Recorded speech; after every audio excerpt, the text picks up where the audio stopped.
Hello everybody, this is Fernando for the latest Ghost and Spirits video. I thought I would do another Ghost of the Week here while I'm wrapping up the Cryptids and Monsters past suggestions videos. Just kind of differentiate things. I haven't done one of these random Ghosts of the Week within a little bit of time, so I thought I would introduce yet another one here and then see where the random page took me. It was fascinating. It took me yet again to another home or another house in this case rather than, let's say, a particular entity. I've definitely done some of those in the past, including some of my own tours, my own little visits that I do throughout the state of Texas to some reported haunted locations. So yet again, it was fascinating to see this go around. And also, it has to do with a home that's located there in Chicago. So I don't think I'll be traveling anywhere that far anytime soon. So until that happens, this will pretty much remain the only way that I know the history of this haunted home. Very, very old home as well. It is actually part of the usual top 10 most haunted houses within the United States. So it absolutely has some clear distinction, and it has to do with this. You're looking at it right now. It is called the Hull House, Hull, Hull House, named after the guy that essentially built it, a real estate prominent figure, a magnate known as Charles Gerald Hull. Lots of history associated with this building. It is still in operations today, in fact, mainly just as a museum, which is perfect when you're doing any kind of ghost hunting because you can absolutely go up to it legitimately. You can either purchase a ticket, or if it's free, hopefully you can just walk in. All, of course, during normal operation hours. There's a staff there, and you get to enjoy history while at the same time doing a little bit of ghost hunting. So perfect conditions. How I wish this house was somewhere closer here to my area in Texas. So what is the Hull House? Well, again, it's a home located there in Chicago, Illinois. It was built way, way, way back then. We're talking about 1856 to be exact. But the history, the most famous history of it didn't start till a little while later, a couple decades later, somewhere around the late 1800s, 1889 or so. That's when two women decided to take over the home. They, in fact, are the most famous residents, even some of them to this day, apparently, there in that location. One of them was named Jane Addams, and the other was Ellen Starr Gates. And the reason why they took over the home, it seemed like they wanted to create almost a revitalized program there within Chicago, because apparently even during that time period surrounding that neighborhood there was a whole bunch of squalor. Like, there was a lot of drugs going on, there was a lot of prostitution, there was a lot of crime occurring within that location. And so these women decided they wanted to do something about it. And so I don't know where they got the money from. I don't know where they came from, but they had a lot of money. Eventually, especially Addams, they ended up acquiring a whole bunch of buildings surrounding it, and then slowly but surely tried to redevelop the community. And the main reason for it, I guess their main theme, was that anybody coming in, especially as an immigrant near that location, a European immigrant, they wanted to raise them. They wanted to make sure that whoever was coming over, they could take care of, get them away from all that squalor, and make sure that slowly, maybe just inches at a time, they could also be associated as the voice of humanity. It seems to be the same theme as well. The quotation "voice of humanity" is what I saw in one article. So that way they could turn around that location and make it something profitable, like something in terms of prosperous to this very day. So as far as the haunted stuff associated with it, apparently it even impacted Addams herself when she moved in to that location. Sometime again, in the late 1800s, she herself stated that it seems like that place had some kind of history. Like, there was something involving the attic in particular that stood out. What it was, who knows? But even she was able to say that there was something not quite right about that location. Now, eventually, though, people passed away. In fact, It was Addams, I believe, that ended up passing away a little later on. And when that happened, she herself seems to haunt that location. Also, Charles Holmes's wife also died in 1860, very early on, as you can see, just a couple of years after the home was built, and she also seems to haunt that location. There are unusual noises that people hear, footsteps, of course, when no one is there at all.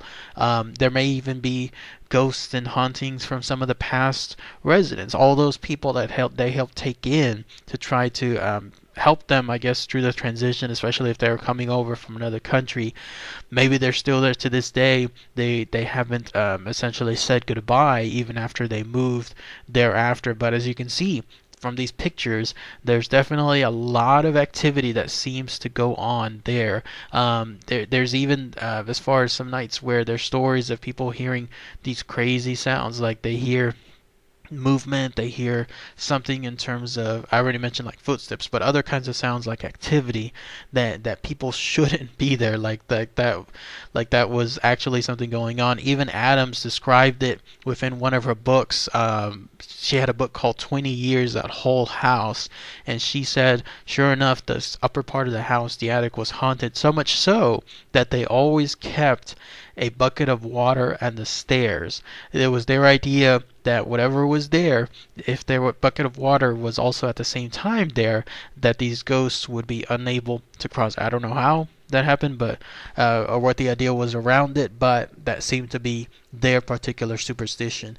Now, one of the most infamous stories of the home, much to the chagrin to the two ladies there, happens to be with the Devil Baby of Hull House. Anybody that's from Chicago apparently knows that history. The way it goes is this: somewhere, somehow along the line of time, there was a story of a baby being born, either there in Chicago or somewhere else. It was born to a devout Catholic woman who ironically had a severe atheist husband. How they got along, I have no idea. How they got together, I have no idea. But according to the local legend, it states that this woman, while she was having a baby, the man stated that he would rather have the devil himself within that home rather than the woman hanging pictures of the Virgin Mary around, I guess, several rooms.